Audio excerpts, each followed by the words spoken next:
So good afternoon, everyone, and welcome to today's webinar. I'm Lisa Marie McKechnie. I'm a partner at EY. I'm also a director with the FSAA.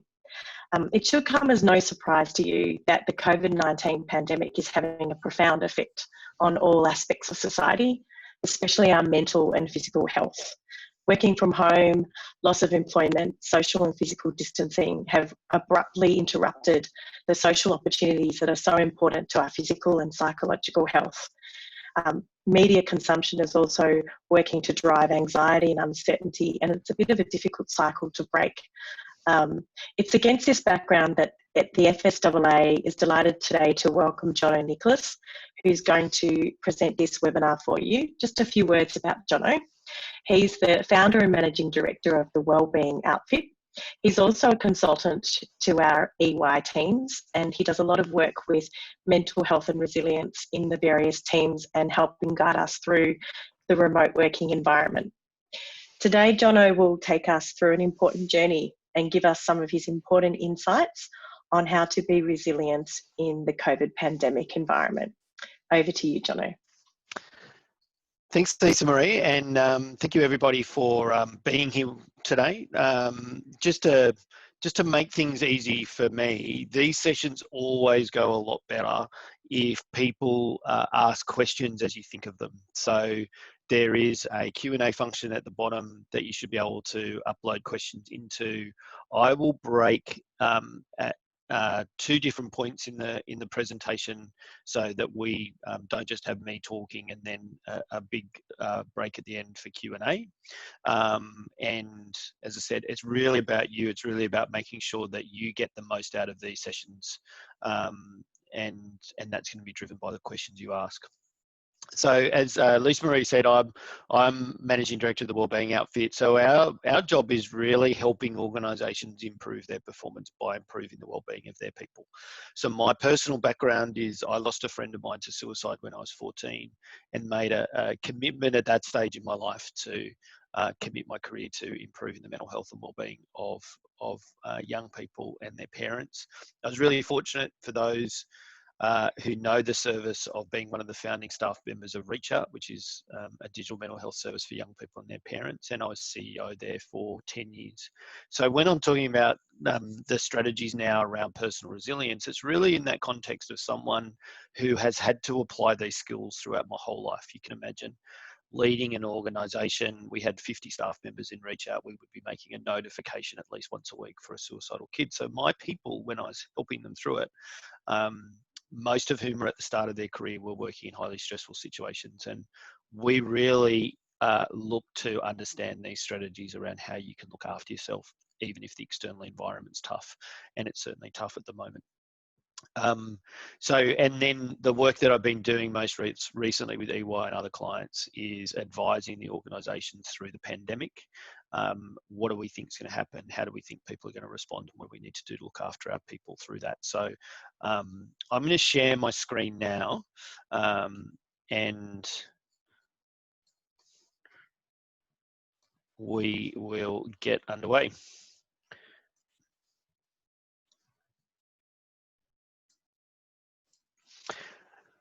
So the session here is really around being resilient through COVID-19. And the first thing I will say about being resilient, so it's probably one of the most overused words in corporate Australia.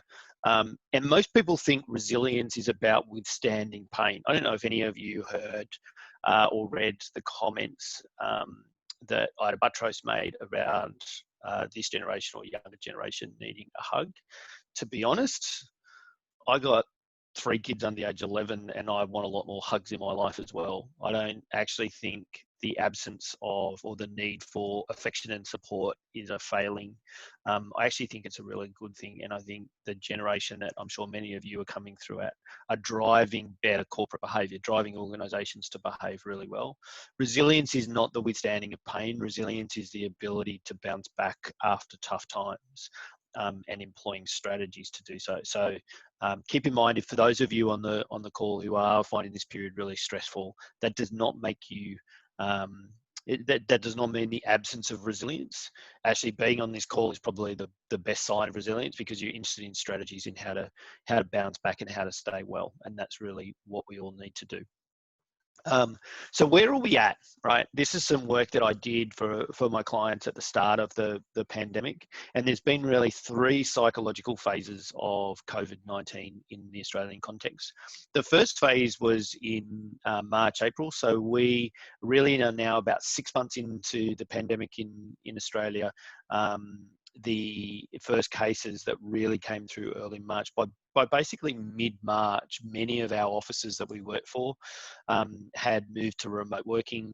And what happened through that phase, I don't know if people can remember back that far, is it was really weirdly stressful, but also for many people quite exciting, as lots of change happened, and it was quite surprising change.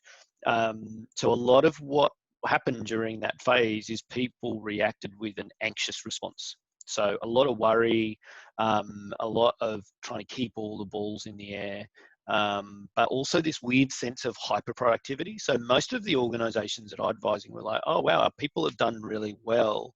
Our organization is almost overproductive, hyperproductive. And my advice to them was, that's what happens during change.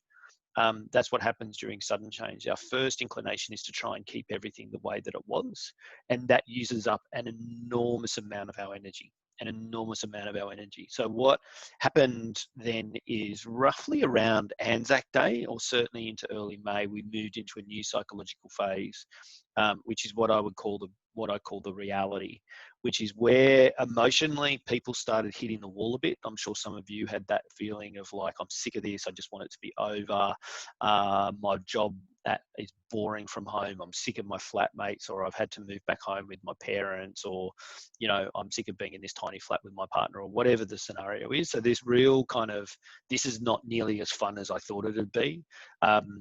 But also this real sense for some of us of also being a bit lucky. And that actually matched in that early phase of Australia doing really well in bending, what we call bending the curve. So this sense that we were lucky and we were doing well built up a real sense of motivation and optimism during April. And really what happens during that reality phase is people split into 2 different camps. There is a group of people who are not accepting of the reality and want it to go back to the way it was, get pretty angry and resentful at restrictions. Think about a lot of the videos happening in Melbourne at the moment of people being resentful of wearing masks, for example. A lot of that is, I just don't want to be told what to do. And then there are people who are accepting that this is the reality that we live in, and what do I need to do to find what I would kind of call find blessings in the badness, right? Find good things that are happening inside some pretty difficult times. So you tended to find people, and I'm sure we've all been in both these camps at some phase, of moving between this kind of, I'm sick of it, I'm over it, to actually, this is okay, I'm accepting, and this is my new reality. What happened is I've got there that the renewal phase really kicking in September. Like if you think about spring renewal, what we thought would happen in Australia and in some states in Australia where they've had low COVID numbers is we'd move into the renewal phase probably a little bit quicker. What's happened particularly in Melbourne with the growth in numbers there is it's really just the reality phase having a final kick. So one of the things that mentally will help us be resilient as we move into the renewal phase is accepting some difficult news that we are going to have to find a way to live our best life within COVID-19, not post-COVID-19. Best case scenario on vaccines is they're at least 12 to 18 months away, certainly in kind of getting to kind of distribution. So if you think about kind of traveling to other countries or going to Europe or whatever other things that we might have done, maybe having a holiday in Bali or whatever it is, they're probably at least, 2020, maybe 2022 questions on current trajectory.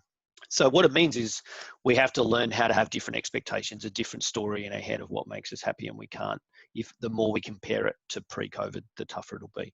So they're really the 3 psychological phases of COVID-19. The first is like an anxious phase, hyperproductivity. We then get really tired. Our brain can't cope with that much. we then hit a wall and just want to watch Netflix all weekend and make the world go away. There is always a period of acceptance that comes through that reality phase. And then renewal is about finding the joy within the reality that we find ourselves in COVID-19.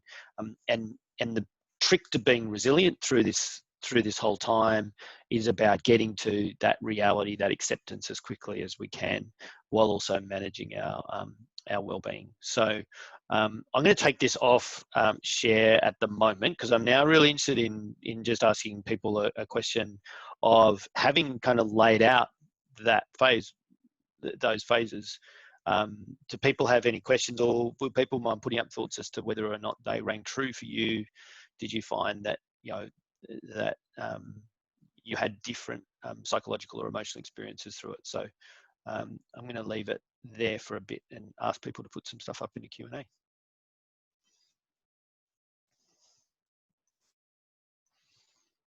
100% accurate. So thank you.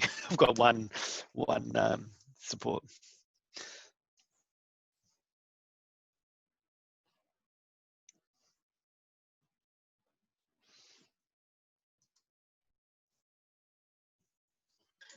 There's also a comment in the chat, Jono, which I think is worth reading out too. Yeah, the comment, so finding joy in the reality is so true and hits home. And that's, for those that are really interested in this topic, I did an hour-long chat with callers on Late Night ABC. So if you just type in my name, the Late Night Show, and there were so many wonderful things from people.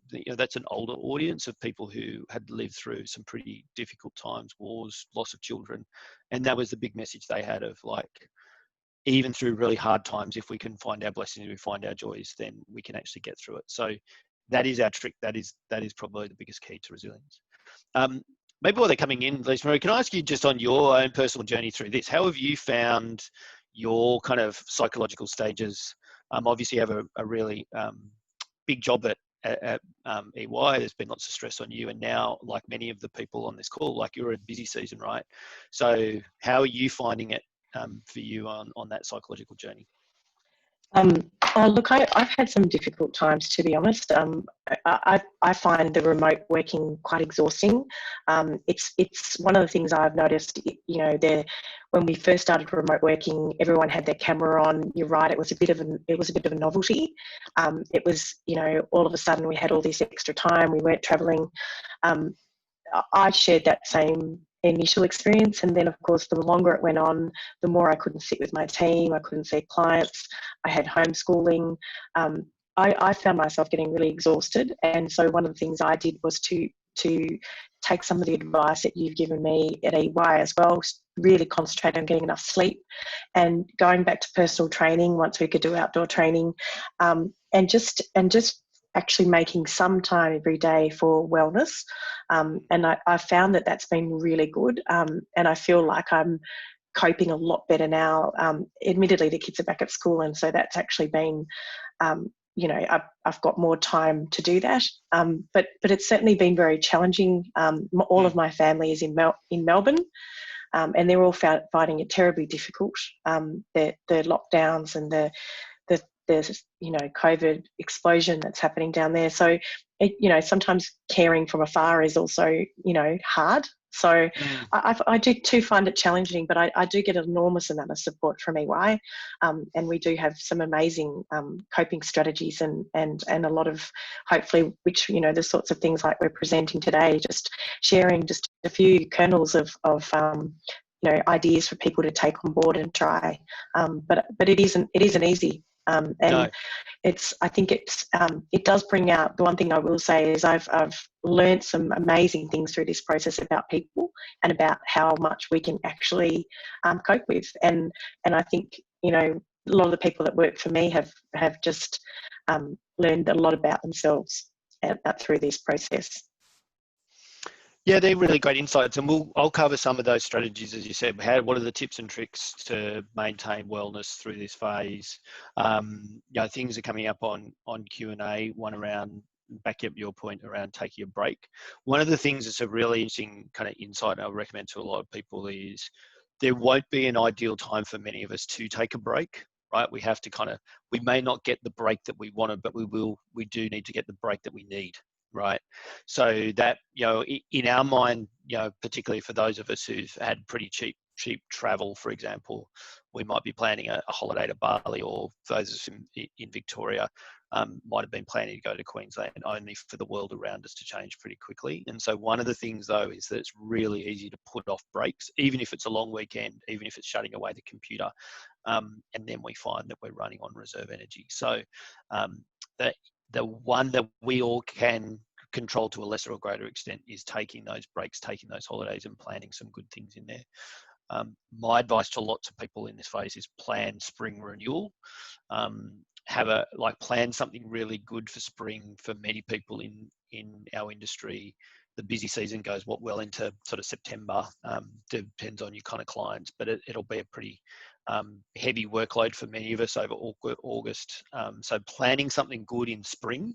Hopefully by then, if you're in Melbourne, numbers will have declined quite significantly, and we'll have some good options. Will be a really important point.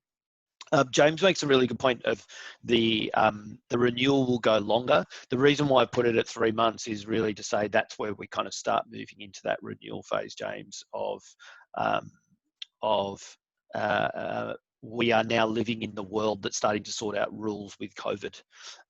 So the renewal won't necessarily be getting back to the way things were.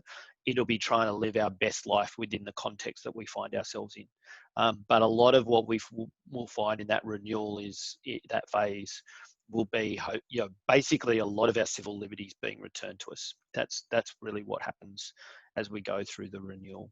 And then yes, and Pete talks about here that the renewal won't necessarily be awesome from an economic point of view. So one of the things, I'll talk about this in the strategies and resilience, but you actually have to, the big part of being resilient is you actually have to have the right personal strategies for the environment that you live in. And Australia has had an environment for the last sort of 20 years of probably most of our economic choices being the choice between good or better. We are now moving into an environment where we'll probably start having to make hard choices for ourselves personally, and hard choices at an organisational level.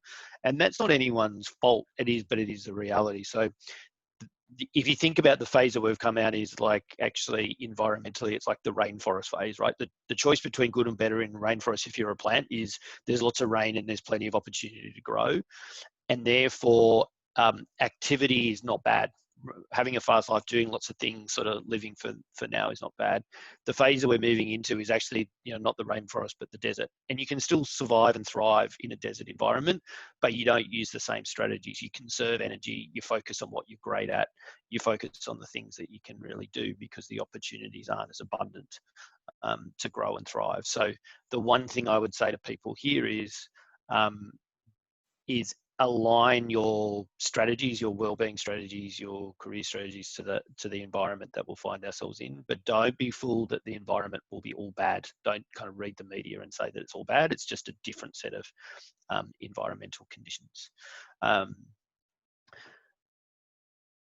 So one question from Victor. One of the things that has come through, staff relates to where they work at home. If they can close the door, they're much better. And then he can't work at the kitchen table. And that's absolutely true. I think the biggest thing that we've found, Victor, through this phase is that for people at the start of their career, living in shared house or living in a small rental apartment, maybe with your partner or with young kids at home, is you don't have the space to do anything other than work at the kitchen table. Ergonomics are different. So certainly I think one of the things that organisational leaders are working through, some organisations have been far better than this, if I'm perfectly honest, is asking their people and understanding that the life of a CEO with a bigger house and a study or a separate wing is a difference than someone who's 23 working off the kitchen table in a small apartment with some young kids.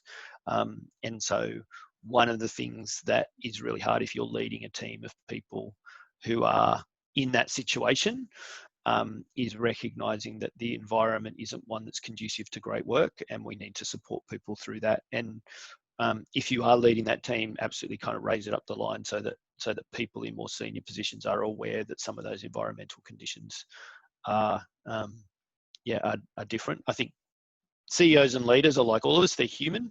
They sometimes forget that their world is not everyone else's world.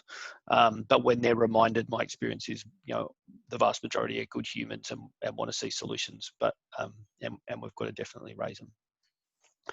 So just on, I'm going to continue on, and we'll keep doing this. And thank you for all those kind of questions and thoughts. We'll keep coming back to questions, so please keep doing it. I'm going to share the screen again. I'm going to show you the next slide, which is the brain, which is really like why does our brain do this, right? Why are we stressed?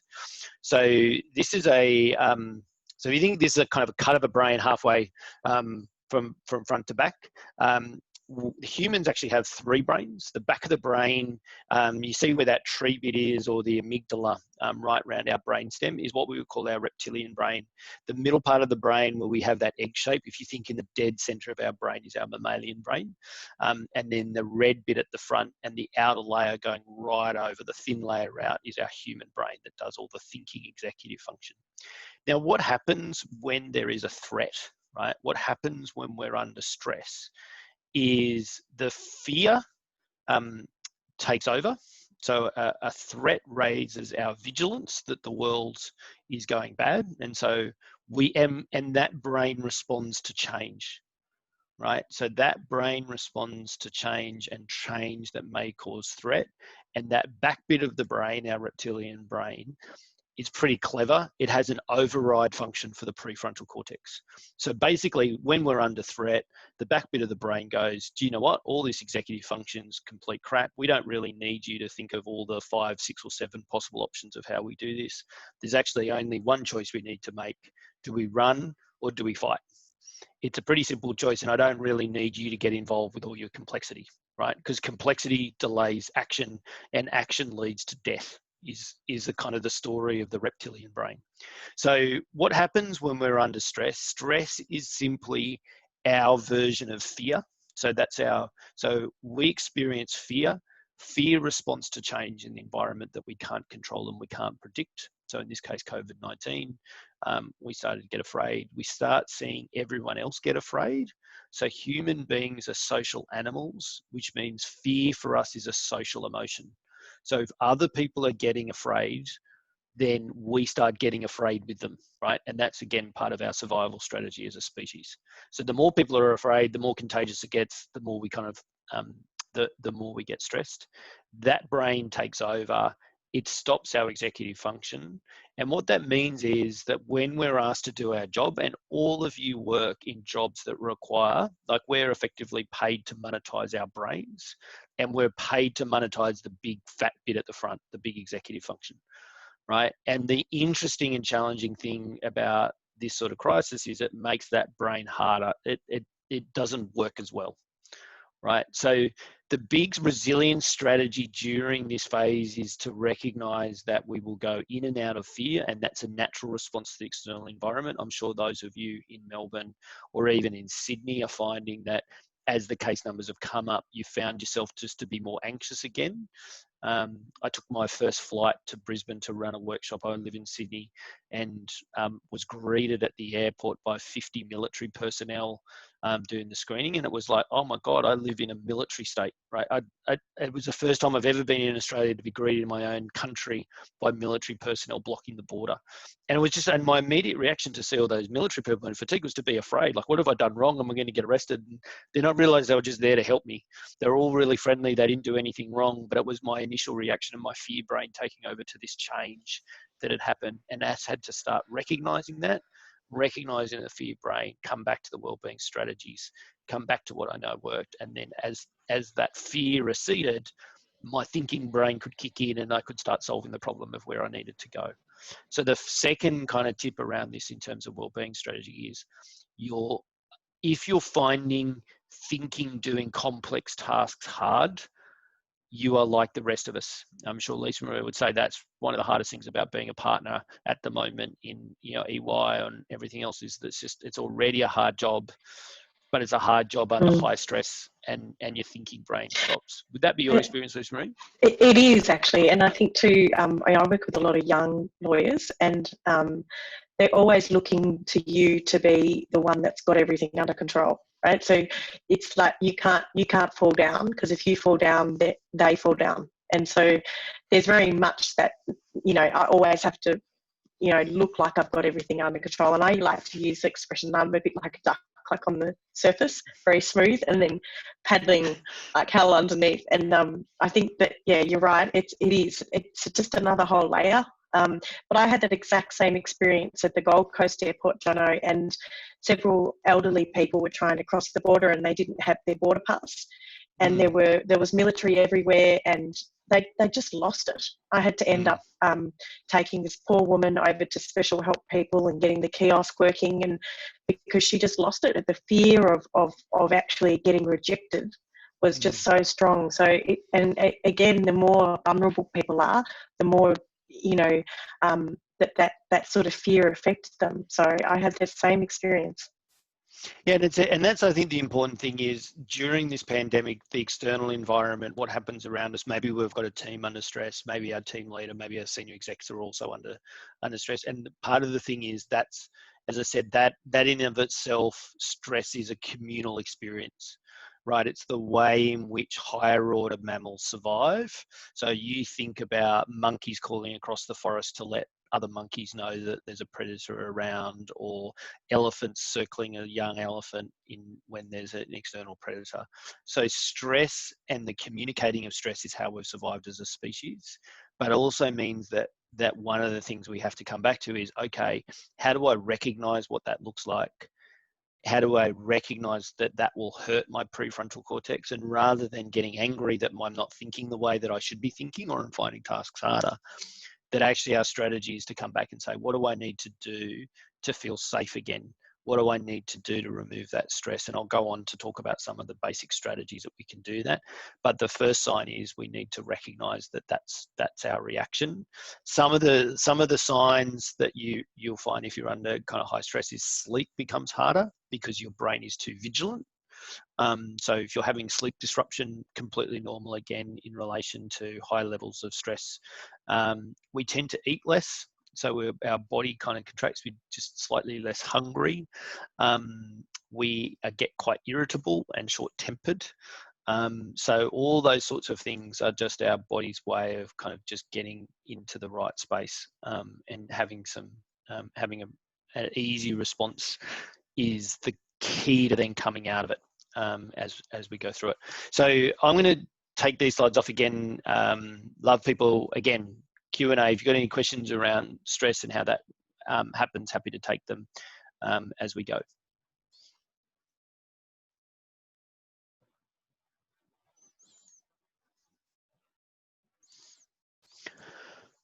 While they're coming through again, Lisa Marie, are there any other things for you that that you find have been really working just to kind of manage that stress, or for your team, helping them manage that stress?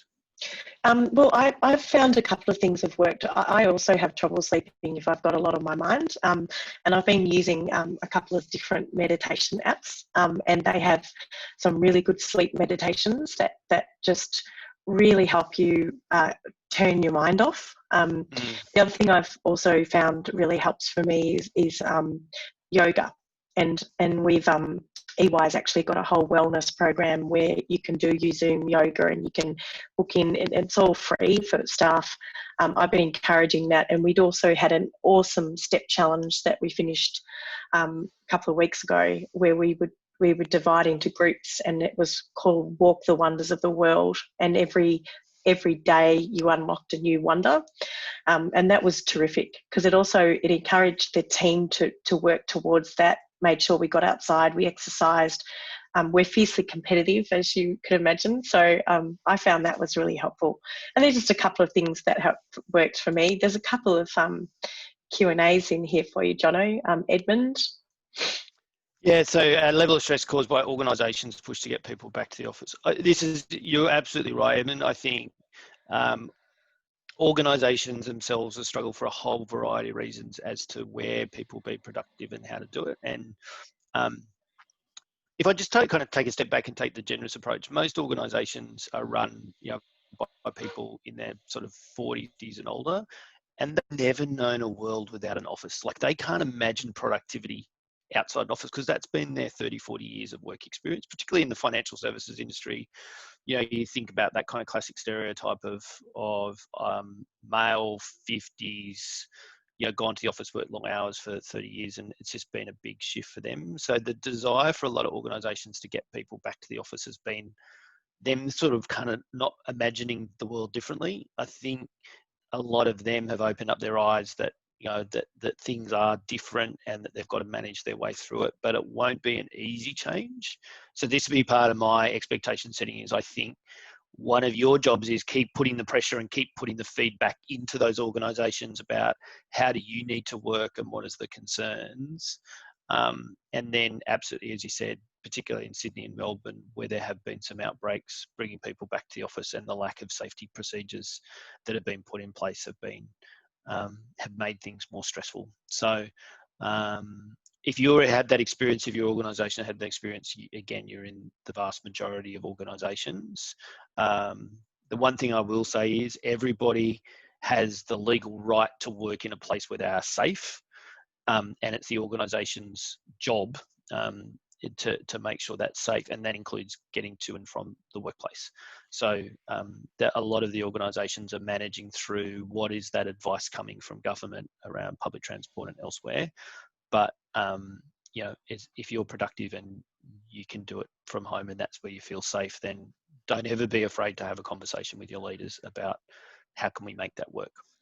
It's interesting, Jono, just to share an experience. We have a Teams meeting every morning, Monday morning, and one of the pieces of media came across was a very large law firm made a directive that 50% of the workforce must be in the office, and there was no consideration in giving that directive as to how people could get there safely. This was in Sydney, and there was a huge uproar for people who didn't want to travel on public transport, and the executive management just said, well, that's for you to figure out. And I found that incredibly irresponsible. And it's something that, as an employer, that we take very seriously, people's safety, not only in their workplace, that they're in the remote working environment, but how they get to the office. And I think, you know, EY has had, it's been criticised a bit of being too conservative, and that's from people who work at EY saying, you know, it's so you know, have to book a space and you have to this and that. I personally think that we're taking a very careful, responsible approach, and given where we are at the moment, I think that's likely to continue. But it's a very good point that you make. It's you have to consider their well-being, where they're working, and how they get there. Yeah, and I think the onus is on, so for those of you on the call, like the more proactive you can be and the more solution orientated you can be in raising these questions, the better it will be, right? So in most organisations, it's kind of a bit of a conversation, not just the dictators with that law firm, Lisa Marie, which is pretty out of line. But most managers are trying to make this work. They're really considerate, but sometimes we've also got to take that opportunity to say, look, I think this is where I need to be, and how do I make that work? So this is a big challenge that will come through the next phases. So please keep the questions coming or thoughts coming. I'll go back to share my screen because I'll go now onto the most important bit, which is what do we do about all this? What are the strategies that we can invest in to maintain our well-being?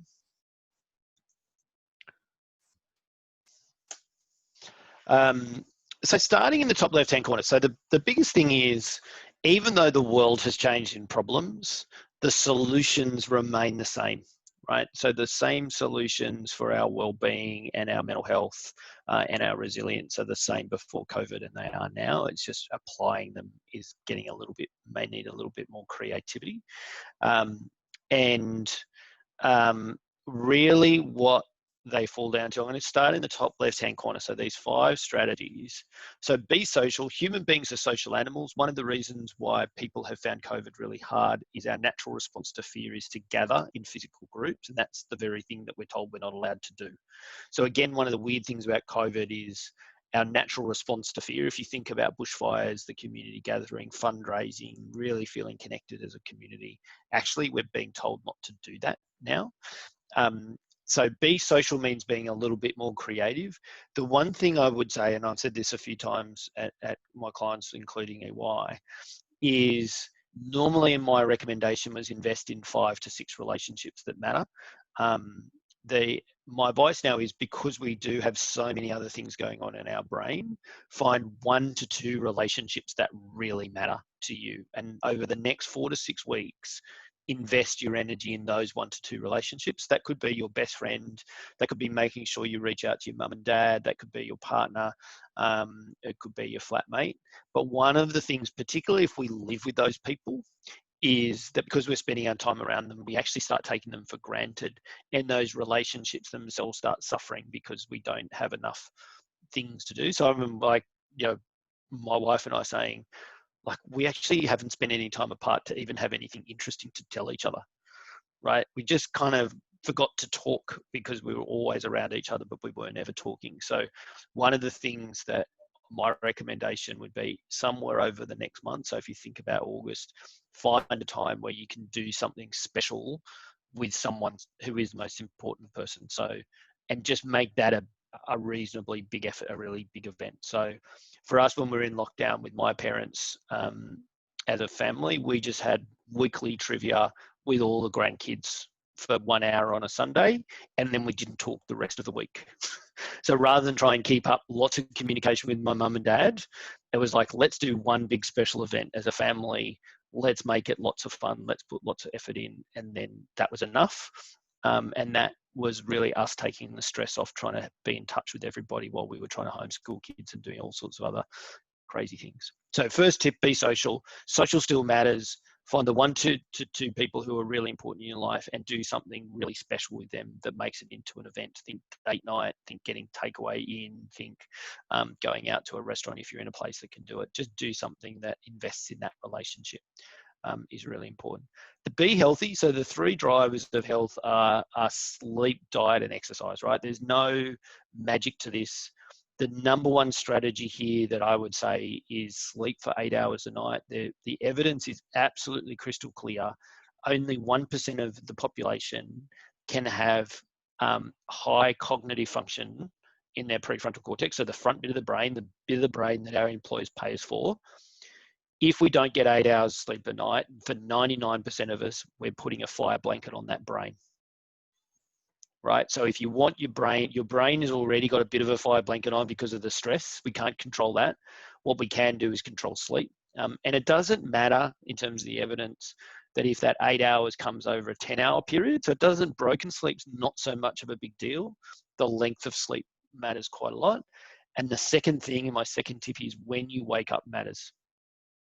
So the brain is designed, and a whole bunch of hormones get turned on when we wake up, roughly between the hours in Australia between about 5 and 7:30. So for most of the week, get up at that same period of time, get up out of bed, go for a walk, even if you don't need to kind of start work if you're working from home at 9, is resist the temptation to sleep in. When we wake up matters, and it makes actually a big difference to our well-being, and how we sleep, or the length of time we sleep matters. The second thing is have hard and sort of fast rules around stimulants. So I know for me, if I love coffee, like coffee is just my thing. I love the taste of it more than the stimulant. But if I have more than 3 cups of coffee a day, my brain goes haywire. So it's like, recognize that in these times, like, we actually do want comfort food and things that just make us feel good, or it's easy just to go to the kitchen and get another cup of coffee, but have hard and fast limits around having food that makes your body feel good throughout the day, rather than food that gives you a lot of short-term energy but actually depletes you over the long run. So each of us will have our independent rules around that, but that's kind of the easiest one. And then the third tip is, our bodies work better and our brain works better when roughly 3 times a week we can do exercise where our heart rate gets to about 80% of maximum throughout that exercise. So think about the evidence around what they call high intensity exercise. So what it means is, going for walks is lovely and has a different well-being effect.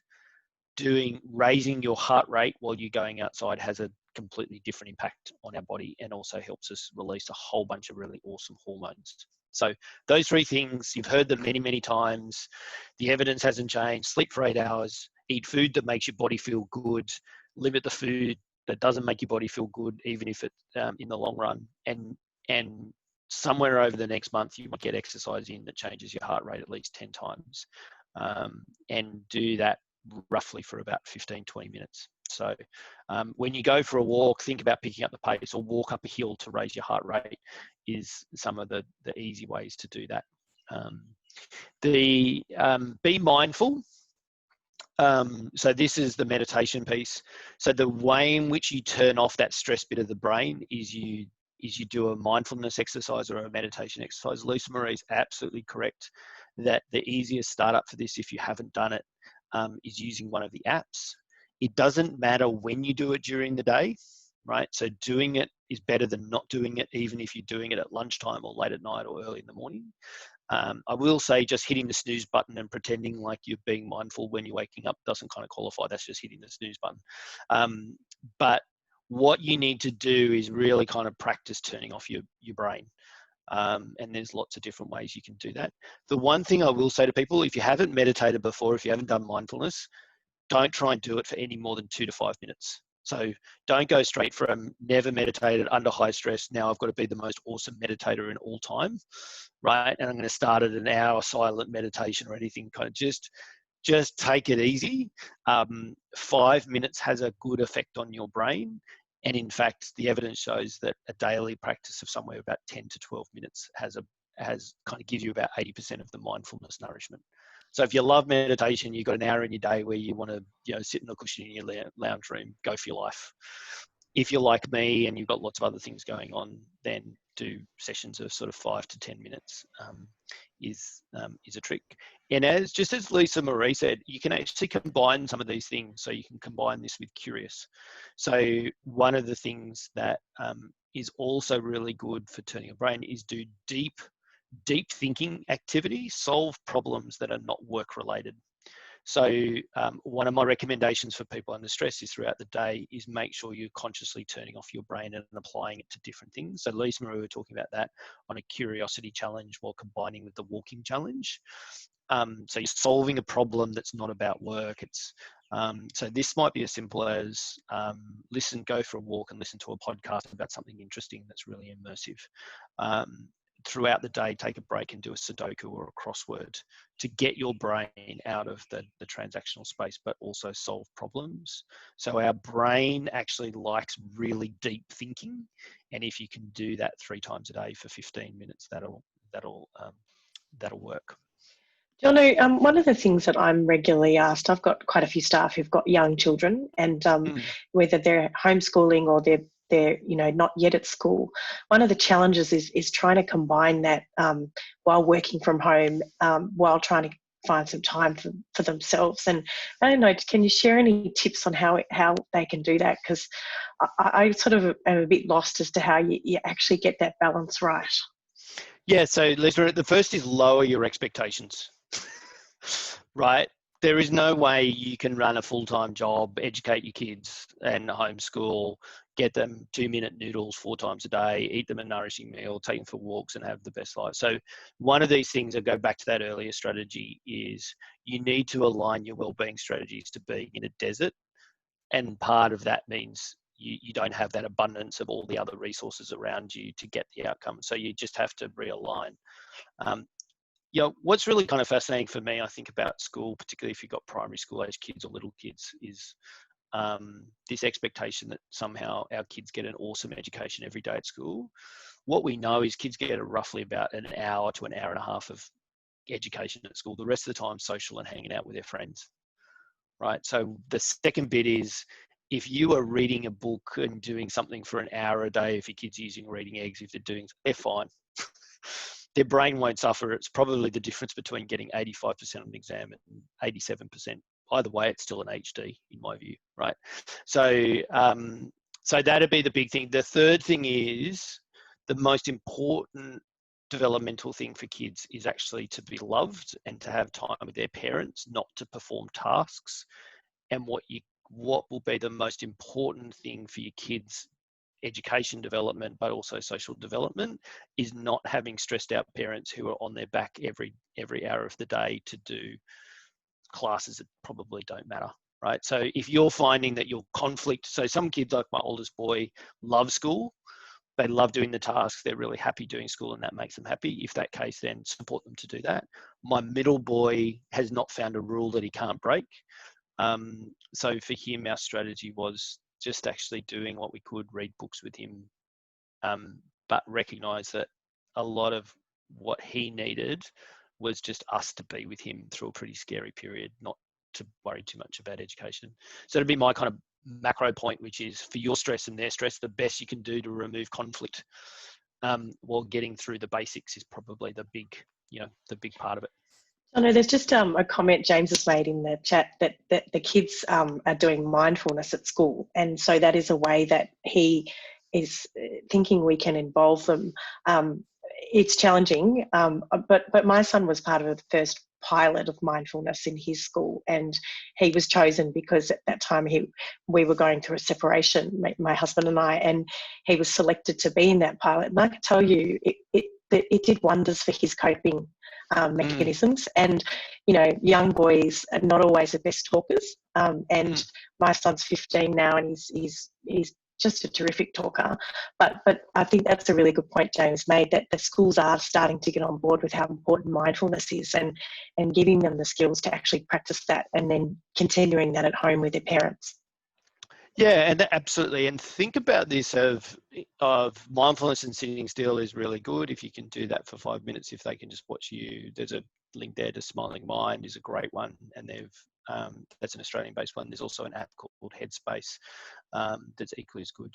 To be honest, the other thing I often say to kind of parents is the benefits of mindfulness for kids is also just about activity, right? So as I said, my middle boy is a kinetic learner. He doesn't like sitting still. He doesn't like that. He's very intuitive and very movement orientated. So for him and I, the best mindfulness thing is going kicking a football, just kicking the ball backwards and forwards half an hour, and having that structure in the day. So depending on how your kids go, if they're responding to the traditional mindfulness, great. If not, find some different strategies. So as much as my kids resented it being at home with me, like we went for a walk with the dog every day and was at the dog park. And they always came back, to your point, Louise and Marie, more relaxed, even though they didn't like it going in. So the big thing here is for you, whether it be with your flatmates, whether it be for your partner or kids, as long as you feel better at the end of it, do more of it. And for some people, that'll be sitting and meditating using a mindfulness app. For some people, that'll be going for a walk. So for some people, that'll be, as I said, for my middle boy, it's about doing exercise and kicking the ball, because he gets really focused on that task and comes back happier and more willing to do the things that he needs to do. Or probably fair to say less unwilling to do the things that he needs to do. That'd be a more accurate description. I think too, for teenagers, never underestimate really loud rap music while in the shower, which works for my son. Yeah. So again, my middle boy loves Charlie XCX just so he can swear while singing a song. Absolutely, kind of think about bringing those things into it. And that'll be the final bit I will say around be generous, right? The most important generous act you can have during this period is be generous to an individual who you think might be vulnerable, right? So we know, just for those on the phone, we know there are 3 really vulnerable groups through COVID-19, and you may find yourself in one of these. People living by themselves. So if you've got colleagues who are by themselves, there's this kind of weird thing where for those of us with kids and various other things is the days seem too short. What we know is for people living by themselves, particularly if you're in Melbourne or you've got colleagues in Melbourne, the day is just never-ending length, and that's and so having someone reach in and just check in on you and just say hi, have a virtual drink, have someone call you up and say, can we just catch up? And in most places in Australia, as I said, outside Melbourne, you can at least go and have a coffee or have a drink or do a one-on-one activity or go for a walk. Invite someone to go on your walk with you, for example. But really, really conscious that people who do live by themselves can do it really, really tough. And having someone reach in and just say, I'm thinking of you when you're by yourself and no one else is thinking of you is an amazing thing. So think about generosity there. The other one is we've spoken about people with primary school age kids. The biggest wellbeing generous thing you can do is say, how do I help you simplify your life? What can I do? And again, during schooling, the action, my mum asked that question. I said, you know what, for an hour a day, can you take the two younger ones and read them a story? And so she just sat on Zoom link. She's in her 80s, so she's highly vulnerable. And they had a book on their end. She bought them 2 books, sent one in the post, and she just read them a chapter of a story a day of the faraway tree. And they loved it. They got, there's that simple thing of, she was just like, what can I do for an hour a day to make your life more simple? And it was great. It was great for the kids. It was great for her. It was great for us. So that's that reverse sort of strategy. If you can help someone's life be a little bit more simple, take a little bit of a load off, that's good. And then the third group that's doing really tough is people who've got a vulnerable family member, particularly in Melbourne. We know that COVID-19 has gone throughout aged care facilities in Melbourne. So just also be really conscious for those of you on the phone who maybe kind of be younger and this doesn't feel quite as real for you, that everyone has a story that you don't know, right? And so maybe the boss who's not being as thoughtful for you is also the person whose mum or dad is in an aged care facility in Melbourne and is just really freaking out, or who has a health condition that they haven't disclosed to you yet. So one of the things that I will say is, that this is a really scary time if you've got a health condition. One of my closest friends has 1 kidney and she's just terrified. Her husband is a school teacher, and it's just really scary. No one can do anything about it. But if she gets COVID, it's pretty dire circumstances. So that'd be the other thing, of just be conscious with your teammates and others, that if you can do something generous, you can connect up, you can just ask to kind of help them out. But we do know through COVID, they're the 3 really vulnerable groups. One of the things I say, just on that point, Jono, often to my team, and it's picking up on your point, you don't know what someone else is going through, so just be kind. And that's something I think that I try and reinforce. And I just can see Peter's just made the comment, Jono, that he's found going for a local walk while a friend goes for their own local walk and we talk on the phone is helpful for him. Yeah, and that's a great strategy, Peter. I think, thank you for that. Even through local restrictions, you can kind of go, you can be in the park together and just walk next to each other or whatever with a mask. So even if for those of you in Melbourne, but making sure you connect, making sure you build in that ritual is really, really important. As I said, one of the things that is probably the final part, which is be really structured around your technology use and your work use. So one of the things that we did during COVID for our families, we bought a safe and we just lock everything up in the safe to stop us going back to the computer. So when the computers are shut at the end of the day, they're shut. And we don't go back as much as we can. And the idea was that if it's in the safe, we can still get it out if it's important, but we don't want to get it out just to check one more email or just do another thing, and that actually just trying to recreate for us that time where you just all sat down as a family and watched some stupid television. Our kids have decided that they wanted to watch every episode of the OC, which my youngest is called, who's 6, is called the OCD because everyone seems really anxious in it. So there's a trouble with him being educated by a psychologist. He already knows what OCD is at age 6. But but it's kind of nice. It's a stupid show. It's all about teenagers doing teenage things, which my 11-year-old's really fascinated by.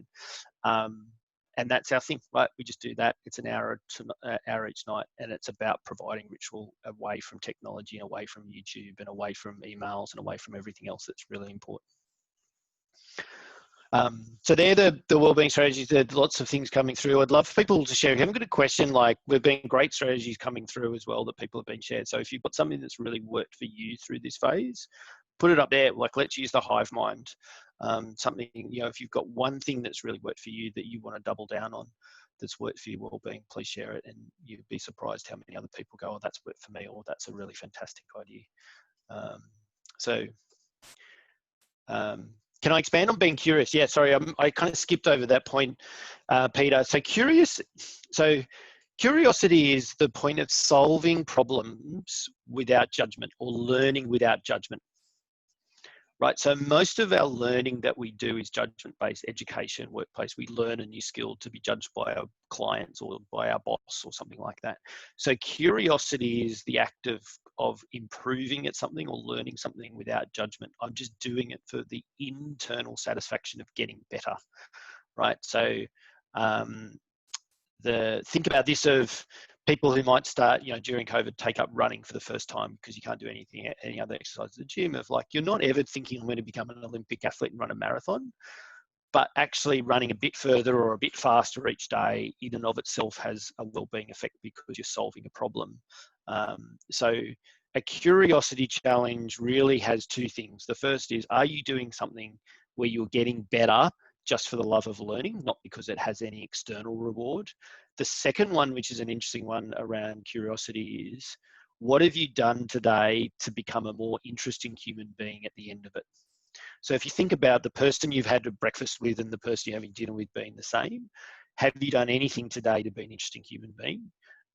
As my wife told me during lots of COVID, the answer to that for me was no. And so the part of this was like, what have I done? Like, it might be, listening to a really interesting podcast. It might be going out and trying to learn how to garden. I've now realized that I will never become a sourdough maker like that. Like, bread making is never on my horizon. So, but it was an interesting exercise that, yeast is actually quite hard to grow, I found. So, so those are the sorts of things where people can do it just for the love of learning. One thing I've found I really enjoy, Jono, is Corona Cast.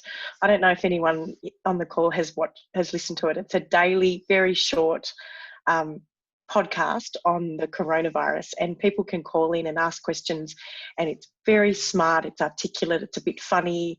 I mean, they even had a session on beards and how you could wear a beard in the corona pandemic and still keep your beard and those sorts of things, and I put that on just in the morning when I'm in the shower or whatever, and I get my daily dose of an update from a medical perspective and a social perspective, but also a bit of humour.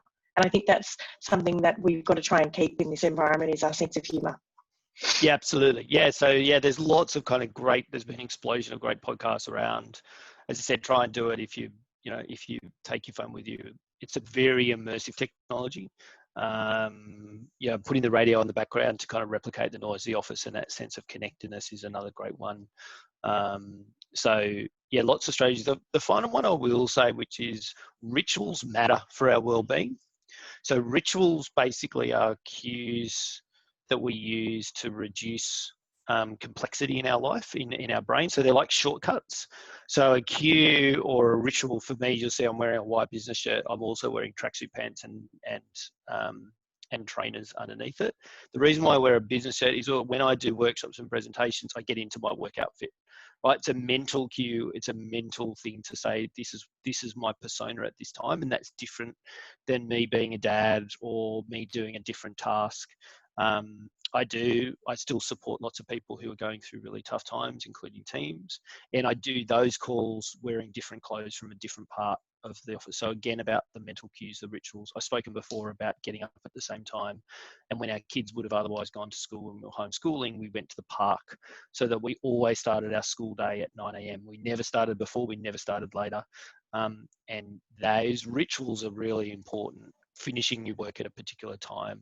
So anything you can do to create structure and ritual in an otherwise kind of chaotic time is incredibly important. Just on that point, Jono, there's a great question from Nicola in the chat. She's saying she's finding it difficult to switch off from work and to be disciplined about splitting her time between work and downtime. And have you got any tips? I'm sure there's a lot of people on this call who are finding the same issues. Yeah, so the first thing is to, I call a strategy of win the hour, win the day, right? So rather than think about all the things you need to do during the day, go through the question of my day will be successful if I do these three things, right? So the first part of switching off is knowing that you've been successful, and that's different than doing everything that you have to do, right? So this is also a tip for those of you managing people. It's one of the things I've been helping a lot of EY teams through, which is as people are stressed, the easiest thing is just to do more, even if it's useless, right? Do more emails, do more tasks, because it's a problem that's just in front of us that we can solve. So once you start the day and say the 3 things I need to do as successful are, it's also a really good thing to do if you're managing people. You can do this with your teams. So rather than say, what do we have at our daily, what do we have to do today? You ask the question, at the end of the day, we'll be successful if we get through these big things. And that is your first step to switching off, because if you don't feel like a success, then you always have this need to go back in. The second thing I've raised there, which is be structured on your space. So the more you can do to physically separate yourself from your devices, the better it will be.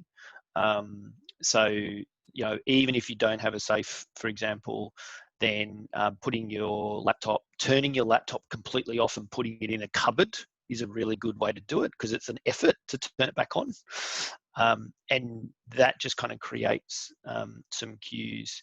And then the third thing is create breaks, so ritual breaks of the day. So one of the things that we know is that there was actually a conscious break on the travel home from work. So a lot of the bleeding between work and personal life is we're not traveling home at the end of the day. So use that time and create a new ritual that would be your version of traveling home. So that might be going for a run or going for a walk at the end of the day. And so you pack the laptop up, you pack the computer up, you put it all away, you leave the house, and you try and create that going home ritual to create the conscious break. But the most important thing I will say is define your day via success, not tasks. And as I said, for me, I've got this strategy of win the hour, win the day. If you can win 3 hours of your day, you've won the day. And so the first hour of the day for me would be, can I get the kids to school without a mass riot on my hands and someone hasn't burnt down the house? The second might be doing a workshop like this, like how can I be fully present, because you've been really generous and given up. 45 people have given up an hour of their time. There's organisation. So how do I be really present for this hour a day is much more important than when I've answered an email on time. And then there's one other task for me, which today will be taking my kids out to have takeaway because they haven't got football training tonight because it's raining in Sydney. So for me, it's like, okay, they're the 3 things. The rest of the day can kind of go to hell in a handbasket, and I still feel like I've done success. I haven't got everything done, but I've got those 3 things done. And that makes it easier just to kind of switch off while still feeling like you've done something.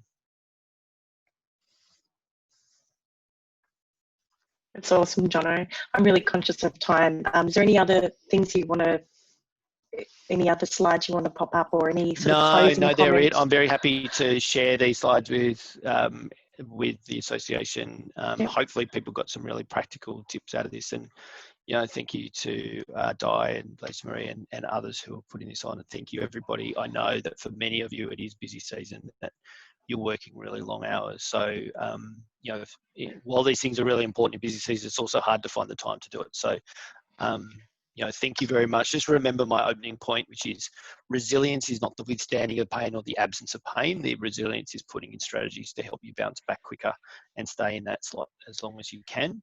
So particularly for those of you with colleagues and loved ones in Melbourne, like Lisa Marie, look after each other, look after yourself, and hopefully you found some useful tips today.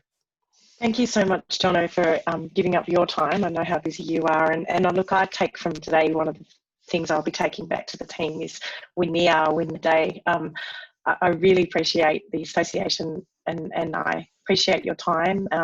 You're always got terrific insights to share with the people, and even just this 1 hour is part of our wellness program. So we want to thank you very much for your time, and thanks to everyone who attended today. We really appreciate it. Thanks, Jono. Thank you, everyone. Thank you.